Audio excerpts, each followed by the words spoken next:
PM Shri പദ്ധതിയിൽ കോൺഗ്രസിന്റെ ഇരട്ടത്താപ്പും പുറത്തായി. കോൺഗ്രസിന് PM ശ്രീയിൽ അയിത്തം കേരളത്തിൽ മാത്രം. തെലങ്കാനയിലും കർണാടകയിലും ഹിമാചലിലും കോൺഗ്രസ് ഭരിക്കുന്ന ഈ 3 സംസ്ഥാനങ്ങളിലും ഈ പദ്ധതി സജീവമായി നടപ്പാക്കി. അതിപ്പോൾ നടപ്പാക്കിക്കൊണ്ടിരിക്കുകയാണ്. കേന്ദ്ര സഹായം വാങ്ങിക്കുകയും ചെയ്തു. എന്നാൽ പദ്ധതി ഇവിടെ വേണ്ടെന്നാണ് സതീശന്റെ ഇന്നത്തെ പ്രതികരണം. ഇടഞ്ഞു നിൽക്കുന്ന CPA UDF-ലേക്ക് കോൺഗ്രസ് ക്ഷണിക്കുകയും ചെയ്തു. വിവരങ്ങളുമായി MS വീണയും ഒപ്പം ഡൽഹിയിൽ നിന്ന് ജിഷ്ണു കൃഷ്ണനും ചേരുന്നുണ്ട്. ജിഷ്ണുവിലേക്കാണ് ആദ്യം പോകുന്നത്. ജിഷ്ണു, ഈ കോൺഗ്രസ് ഇത് എന്തൊരു പാർട്ടിയാണ്? അവർ ഭരിക്കുന്ന സംസ്ഥാനങ്ങളിലൊക്കെ ഇത് സജീവമായി തന്നെ നടപ്പിൽ വരുത്തിയിട്ടുമുണ്ട്. കേന്ദ്ര സഹായം വാങ്ങിക്കുകയും ചെയ്തിട്ടുണ്ട്. തെലങ്കാനയിലായാലും ശരി, ഹിമാചലിലായാലും ശരി, കർണാടകയിലായാലും ശരി. ഇവിടെ മാത്രം കോൺഗ്രസിന് വലിയ പ്രശ്നം.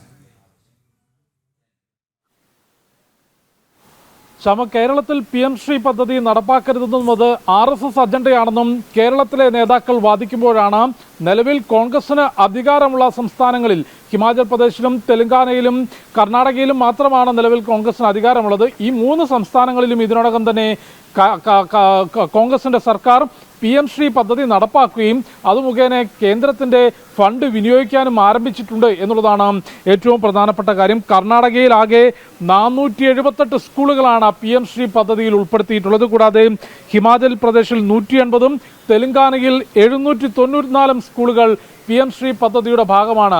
60-40 എന്ന റേഷ്യോയിൽ കേന്ദ്ര സർക്കാരിന്റെ ഫണ്ട് വിനിയോഗിച്ചുകൊണ്ട് വിദ്യാഭ്യാസ മേഖലയിൽ പ്രത്യേകിച്ച് വിദ്യാഭ്യാസ സ്ഥാപനങ്ങളുടെ അടിസ്ഥാന സൗകര്യ വികസനവും വിദ്യാഭ്യാസ നയം നടപ്പിലാക്കുന്നതിലൂടെ പുതിയ വിദ്യാഭ്യാസ നയം നടപ്പിലാക്കുന്നതിലൂടെ വിദ്യാഭ്യാസ മേഖലയുടെ നിലവാര ഉയർച്ചയും ലക്ഷ്യം വെച്ചുകൊണ്ടുള്ള പദ്ധതി രാജ്യത്ത് കേരളം, തമിഴ്നാട്, ബംഗാൾ ഈ 3 സംസ്ഥാനങ്ങൾ ഒഴികെ ബാക്കി എല്ലാ സംസ്ഥാനങ്ങളും സ്വാഗതം ചെയ്യുകയും അത് കേന്ദ്രവുമായി സഹകരിച്ചുകൊണ്ട് ആ പദ്ധതി നടപ്പാക്കുകയുമാണ്. അതിലിപ്പോൾ കേരളവും ഭാഗമായിരിക്കുന്നു. തമിഴ്നാടും ബംഗാളും മാത്രമാണ് നിലവിൽ രാഷ്ട്രീയ പ്രതികരണങ്ങൾ നടത്തിക്കൊണ്ട് ആ പദ്ധതിയിൽ നിന്ന് വിട്ടുനിൽക്കുന്നത്. അതിനിടയിലാണ് കേരളത്തിൽ ഇത്തരത്തിൽ പ്രതിപക്ഷ നേതാവ് ഉൾപ്പെടെ പുതിയ വിദ്യാഭ്യാസ നയവും PM ശ്രീ പദ്ധതിയും RSSന്റെ അജണ്ടയാണെന്നും അത് കേരളത്തിൽ നടപ്പാക്കരുതെന്നും വാദിക്കുന്നത്. പക്ഷേ മറുവശത്ത് കോൺഗ്രസിന് നടപ്പാക്കാനും ഇല്ലാതിരിക്കാനും അല്ലെങ്കിൽ ഒന്നുകിൽ അത് നടപ്പാക്കാം അല്ലെങ്കിൽ നടപ്പാക്കാതിരിക്കാനും അധികാരമുണ്ട്. അതത് സംസ്ഥാനങ്ങളിൽ സംസ്ഥാന പദ്ധതികൾ ഉപയോഗിച്ച് ഫണ്ട് വിനിയോഗിച്ചുകൊണ്ട് വിദ്യാഭ്യാസ സ്ഥാപനങ്ങളുടെ നിലവാരം മെച്ചപ്പെടുത്താനും സാധിക്കും. എന്നാൽ കോൺഗ്രസ് ഭരിക്കുന്ന സംസ്ഥാനങ്ങളിലെല്ലാം തന്നെ ഹിമാചൽ പ്രദേശിലും തെലങ്കാനയിലും കർണാടകയിലും PM ശ്രീ പദ്ധതിയുടെ ഭാഗമാവുകയും കേന്ദ്ര ഫണ്ട് വിനിയോഗിക്കുകയും ചെയ്യുന്നുണ്ട്. ഇത് ഏറ്റവും പ്രധാനപ്പെട്ട ഒരു പദ്ധതി നമ്മുടെ കുട്ടികൾക്ക് വേണ്ടിയാണ്. അവർക്ക് മെച്ചപ്പെട്ട സൗകര്യം വേണം. അവർക്ക് കൃത്യമായി തന്നെ പഠിക്കാനുള്ള എല്ലാവിധത്തിലുമുള്ള അടിസ്ഥാന വികസനം ഉണ്ടായിരിക്കണം. ഇതൊക്കെ മുന്നിൽ കണ്ടാണ് 2020 ഈ പദ്ധതി കൊണ്ടുവന്നത്. ഇതിന് എന്തിനാണ് ഈ രാഷ്ട്രീയ നിറം നൽകുന്നത്? CPA ഇങ്ങ് മുന്നണിയിൽ എടുക്കാനുള്ള ഒരു ഗൂഢതന്ത്രത്തിൻ്റെ ഭാഗമായി മറ്റ് സംസ്ഥാനങ്ങളിലൊക്കെ ഒരു നിലപാട്, ഇവിടെയാണെങ്കിൽ മറ്റൊരു നിലപാട്. ഈ RSS അജണ്ട എന്നത് ഈ ഭരിക്കുന്ന രേവന്ത് റെഡ്ഡിക്കോ സിദ്ധരാമയ്യക്കോ ഒന്നും തന്നെ തോന്നാത്തത് എന്തുകൊണ്ടാണ്?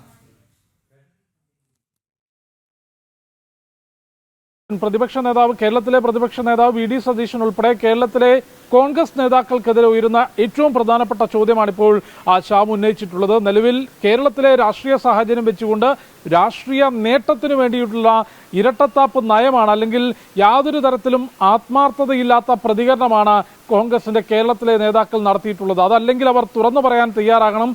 കേരളത്തിന് പുറത്തുള്ള കോൺഗ്രസിന് മറ്റൊരു നിലപാടും കേരളത്തിനകത്ത് വേറൊരു നിലപാടും സ്വീകരിക്കുമെന്നുള്ള അത്തരത്തിൽ നിലപാട് സ്വീകരിക്കാൻ നിലവിൽ കോൺഗ്രസിനും CPM-നും യാതൊരു തരത്തിലുമുള്ള മടി ഉണ്ടാകില്ല. കാരണം കേരളത്തിന് പുറത്ത് എല്ലാ സംസ്ഥാനങ്ങളിലും കോൺഗ്രസും CPM-ഉം ഒന്നിച്ചു മത്സരിക്കുകയും ഇന്ത്യ മുന്നണി എന്നുള്ള രീതിയിൽ ഒരേ പോസ്റ്ററിൽ നേതാക്കളുടെ ചിത്രങ്ങൾ ഇടം പിടിക്കുകയും തെരഞ്ഞെടുപ്പ് വേദികൾ പങ്കിടുകയും എല്ലാം ചെയ്യുന്നുണ്ട്. പക്ഷേ കേരളത്തിൽ നേരെ തിരിഞ്ഞു നിന്നുകൊണ്ട് പരസ്പരം മത്സരിക്കുന്ന കോൺഗ്രസും CPM-ഉം ഉണ്ട്. അത്തരത്തിലൊരു നയമായി ഈ PM ശ്രീ പദ്ധതി അംഗീകരിക്കുന്നതും കോൺഗ്രസ് മാറ്റേണ്ടി വരും. അതായത് കേരളത്തിന് പുറത്ത് കോൺഗ്രസിന് അധികാരമുള്ള നിലവിൽ കോൺഗ്രസ് ഭരിക്കുന്ന കർണാടക, തെലങ്കാന, ഹിമാചൽ പ്രദേശ് ഈ 3 സംസ്ഥാനങ്ങളിലാണ് നിലവിൽ കോൺഗ്രസിന് അധികാരമുള്ളത്.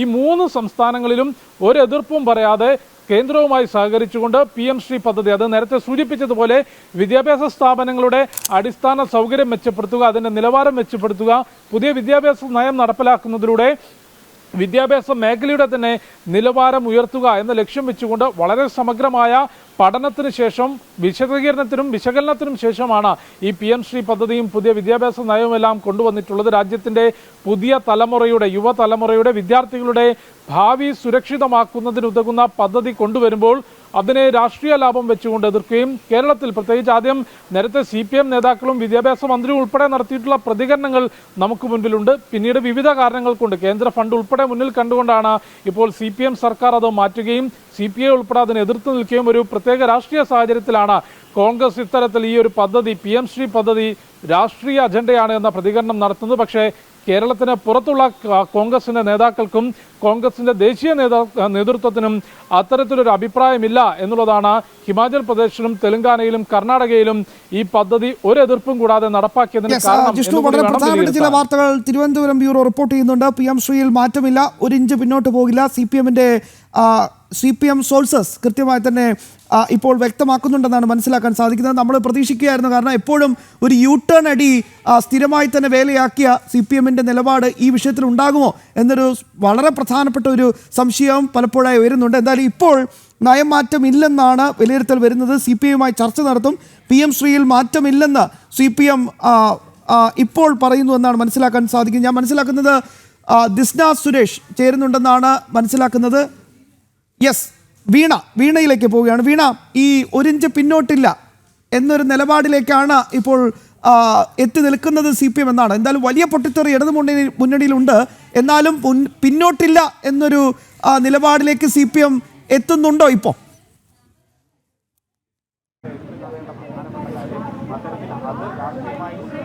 തീർച്ചയായും അത് തന്നെയാണ് ശ്യാം, ഏറ്റവും പുതിയ വാർത്ത അത് തന്നെയാണ്. ഈ PM പദ്ധതിയുമായി മുന്നോട്ട് പോകാൻ തന്നെയാണ് CPMന്റെ തീരുമാനം. പിന്നോട്ടില്ലെന്ന ഉറച്ച നിലപാടിൽ തന്നെയാണ് CPM ഉള്ളത്. ഈ ഒരു വിഷയവുമായി ബന്ധപ്പെട്ട് വിദ്യാഭ്യാസ മന്ത്രി വൈകിട്ട് മാധ്യമങ്ങളെ കാണുന്നുണ്ട്. മാധ്യമങ്ങളെ കാണുമ്പോൾ കൃത്യമായി ഇതുമായി ബന്ധപ്പെട്ടുള്ള നിലപാട്, അതായത് CPMന്റെ നിലപാട് വ്യക്തമാക്കുമെന്നാണ് നമുക്ക് ഈ ഘട്ടത്തിൽ അറിയാൻ സാധിക്കുന്നത്. ഇപ്പോൾ നിലവിൽ ഈ വിഷയവുമായി ബന്ധപ്പെട്ട ഒരു നിർണായക യോഗം തിരുവനന്തപുരത്ത് നടക്കുന്നുണ്ട്.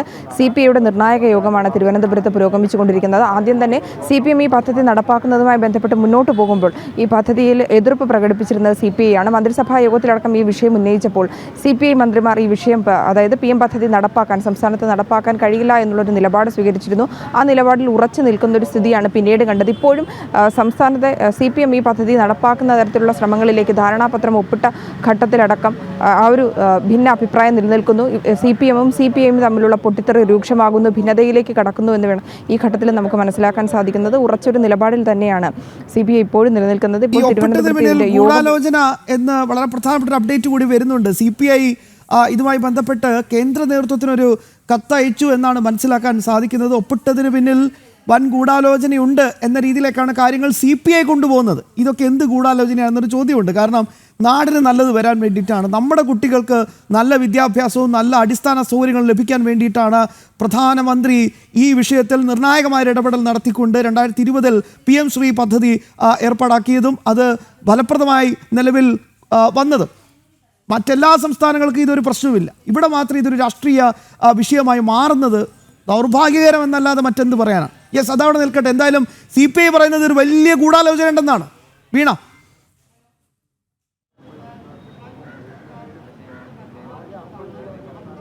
അതേ ശ്യാം, ഇതിന് പിന്നിൽ ഒരു ഗൂഢാലോചന ഉണ്ടെന്നാണ് CPI ഇപ്പോൾ നിലവിൽ ഇപ്പോൾ അറിയിച്ചിരിക്കുന്നത്. ഇതുമായി ബന്ധപ്പെട്ട് കേന്ദ്ര നേതൃത്വത്തിന് കത്ത് നൽകിയെന്നുള്ള വിവരങ്ങൾ കൂടി പുറത്തു വരുന്നുണ്ട്. കേന്ദ്ര നേതൃത്വം ഇതിൽ ഇടപെടുമെന്നും അത് നിലപാടിൽ ഉറച്ചു തന്നെ നിൽക്കുന്നു എന്ന് തന്നെ നമുക്ക് ഈ കത്ത് കൂടി പുറത്തു വരുമ്പോൾ ഗൂഢാലോചന അടക്കം നടന്നു എന്ന് ആരോപിക്കുമ്പോൾ നമുക്ക് മനസ്സിലാക്കാൻ സാധിക്കുന്നത് ഇത് രാഷ്ട്രീയ ചർച്ചകൾക്കും പോരിലേക്കും കടക്കുമ്പോൾ ഇത് വിദ്യാർത്ഥികളെ അടക്കം ബാധിക്കുന്നു എന്നുള്ളതാണ്. ഈ പദ്ധതിയുമായി മുന്നോട്ട് പോകാൻ CPM തീരുമാനിക്കുമ്പോൾ ഗൂഢാലോചന അടക്കമുള്ള രൂക്ഷമായ ആരോപണങ്ങൾ തന്നെയാണ് CPMനെതിരെ നടത്തുന്നത്. ഇവർ തമ്മിലുള്ള മുന്നണികൾ തമ്മിലുള്ള അഭിപ്രായ ഭിന്നതയിലേക്കും മുന്നണി മര്യാദകൾ പാലിക്കുന്നില്ലെന്നടക്കമുള്ള രൂക്ഷ വിമർശനങ്ങളിലേക്കും കാര്യങ്ങൾ ചെന്നെത്തുകയാണ്. ഇനി ഇതിനെ തുടർന്ന് ചിലപ്പോൾ കേന്ദ്ര നേതൃത്വം ഇടപെട്ടതിനെ തുടർന്ന് ഇനിയുള്ള തുടർ നടപടികൾ ചിലപ്പോൾ കേന്ദ്ര നേതൃത്വം ഇടപെടൽ നടത്തും. തുടർന്ന് മുഖ്യമന്ത്രിയുമായി കൂടിക്കാഴ്ച നടത്താനുള്ള ഒരു സാധ്യത കൂടി നിലനിൽക്കുന്നുണ്ട്. അനുനയ നീക്കമാണ് CPMന്റെ ഭാഗത്തു നിന്നുണ്ടാകുന്നതെങ്കിൽ CPI കടുത്ത നിലപാടിലേക്ക് പോകുന്നു, കടുത്ത തീരുമാനങ്ങളിലേക്ക് പോകുന്നു. ഗൂഢാലോചന അടക്കം നടന്നു എന്നുള്ള ശക്തമായ ആരോപണങ്ങളാണ് ഉന്നയിക്കുന്നത്. പരസ്പരം പോരിലേക്ക് ഇത് കടക്കുമോ എന്നുള്ളതാണ് ഇനി അറിയേണ്ടത്. യോഗത്തിന് ശേഷം മാധ്യമങ്ങളെ CPI നേതാക്കൾ കാണുമെന്നാണ് നമുക്ക് ഈ ഒരു ഘട്ടത്തിൽ അറിയാൻ സാധിക്കുന്നത്. നിലവിൽ ഈ യോഗത്തിൽ പങ്കെടുക്കുന്ന ബിനോയ് വിശ്വം പങ്കെടുക്കുന്നുണ്ട്, ഒപ്പം തന്നെ മന്ത്രി GR അനിൽ പങ്കെടുക്കുന്നുണ്ട്. മറ്റു മന്ത്രിമാരും ഒപ്പം തന്നെ MP അടക്കമുള്ളവരൊക്കെ ഓൺലൈനായിട്ടാണ് ഈ ഒരു മീറ്റിംഗിൽ പങ്കെടുത്തുകൊണ്ടിരിക്കുന്നത്. ശ്യാം ബാബു.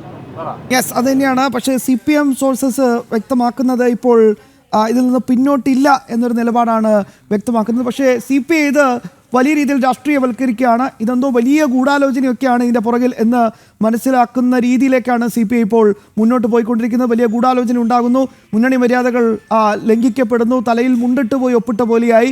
അതായത് വീണ, ചുരുക്കി പറഞ്ഞാൽ CPM എന്നതിനേക്കാൾ ഉപരി മന്ത്രി ശിവൻകുട്ടിയിലേക്ക് മാത്രം വിമർശനം ഏകീകരിക്കപ്പെടുകയാണ്, അല്ലെങ്കിൽ കോൺസെൻട്രേറ്റ് ചെയ്തിട്ടുള്ള ഒരു അറ്റാക്കാണ് CPI നടത്തുന്നത്.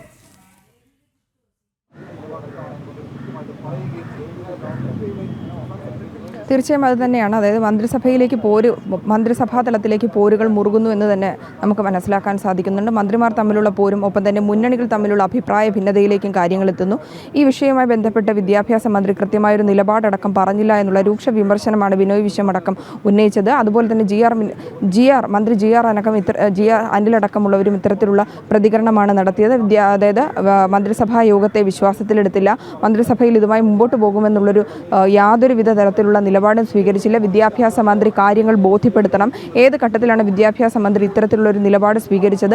മുന്നണി മര്യാദകളെ ലംഘിക്കുന്ന നിലപാടിലേക്ക് കടന്നിരിക്കുന്നു എന്നുള്ള രൂക്ഷ വിമർശനങ്ങളാണ് വിദ്യാഭ്യാസ മന്ത്രിയെ കേന്ദ്രീകരിച്ചുകൊണ്ട് CPI ഇപ്പോൾ നടത്തിയിരിക്കുന്നത്. ഇത് മന്ത്രിമാർ തമ്മിലേക്കുള്ള പോരിലേക്ക്, മന്ത്രിസഭ തമ്മിലുള്ള ഈ ഒരു പ്രശ്നങ്ങളിലേക്കുമൊക്കെ ഇത് കാര്യങ്ങൾ ചെന്നെത്തുന്നു. ഇതുമായി ബന്ധപ്പെട്ടുള്ള രൂക്ഷ വിമർശനങ്ങൾക്കും പരസ്യ പ്രതികരണങ്ങളിലേക്കും വാക്പോരുകളിലേക്കുമൊക്കെ കാര്യങ്ങൾ ചെന്നെത്തുകയാണ്. അല്പസമയങ്ങൾക്ക് മുമ്പ് ഭക്ഷ്യ സിവിൽ വകുപ്പ് മന്ത്രി ജി ആർ അനിൽ അത്തരത്തിലുള്ള വിമർശനം തന്നെയാണ് നടത്തിയത്. അതായത് CPM മുന്നണിയല്ല വിമർശിച്ചത്, വിദ്യാഭ്യാസ മന്ത്രി ഇത്തരത്തിലുള്ളൊരു നിലപാട് സ്വീകരിച്ചു. ഇതുമായി ബന്ധപ്പെട്ടുള്ള കൃത്യമായ നിലപാട് അറിയിച്ചില്ല. CPI മന്ത്രിമാരൊക്കെ ഈ തീരുമാനവുമായി മുന്നോട്ട് പോകരുതെന്നുള്ള കർശന നിലപാട് സ്വീകരിച്ചു. അത് മന്ത്രിസഭാ യോഗത്തിൽ ഒരു തവണയല്ല പലതവണ അത് ആവർത്തിച്ചു. എന്നാൽ വിദ്യാഭ്യാസ മന്ത്രി കൃത്യമായൊരു നിലപാട് പറഞ്ഞില്ല, പ്രതികരിക്കാതിരുന്നൊരു സാഹചര്യം ഉണ്ടായിരുന്നു. ഇത് അംഗീകരിക്കാനാകില്ല. ഏത് ഘട്ടത്തിലാണ് ഇത്തരത്തിലുള്ളൊരു നിലപാട് വിദ്യാഭ്യാസ മന്ത്രി സ്വീകരിച്ചത് എന്നുള്ളതാണ്. ഇനി അറിയേണ്ടത് മുഖ്യമന്ത്രി എത്തരത്തിലുള്ളൊരു നിലപാട് സ്വീകരിക്കുമെന്നുള്ളതാണ്. അനുനയ നീക്കം മുന്നിൽ കണ്ടുള്ള ഒരു നടപടിയിലേക്കായിരിക്കുമോ മുഖ്യമന്ത്രി അടക്കമുള്ള പ്രധാനമായും കൃത്യമായി തന്നെ പ്രതീക്ഷ. കാരണം എല്ലാ കാര്യങ്ങളിലും ഒരു യൂട്ടേൺ ഉണ്ടല്ലോ. എന്തായാലും ഇന്ന് വൈകിട്ട് 3:30 CPM സംസ്ഥാന സെക്രട്ടറി MV ഗോവിന്ദൻ മാധ്യമങ്ങളെ കാണുന്നു എന്ന വളരെ പ്രധാനപ്പെട്ട അപ്ഡേറ്റ് കൂടി തിരുവനന്തപുരം ബ്യൂറോ റിപ്പോർട്ട് ചെയ്യുന്നുണ്ട്. ഗൂഢാലോചന എന്നാണ് CPI ഉറച്ചു നിൽക്കുന്നത്. ഇതേ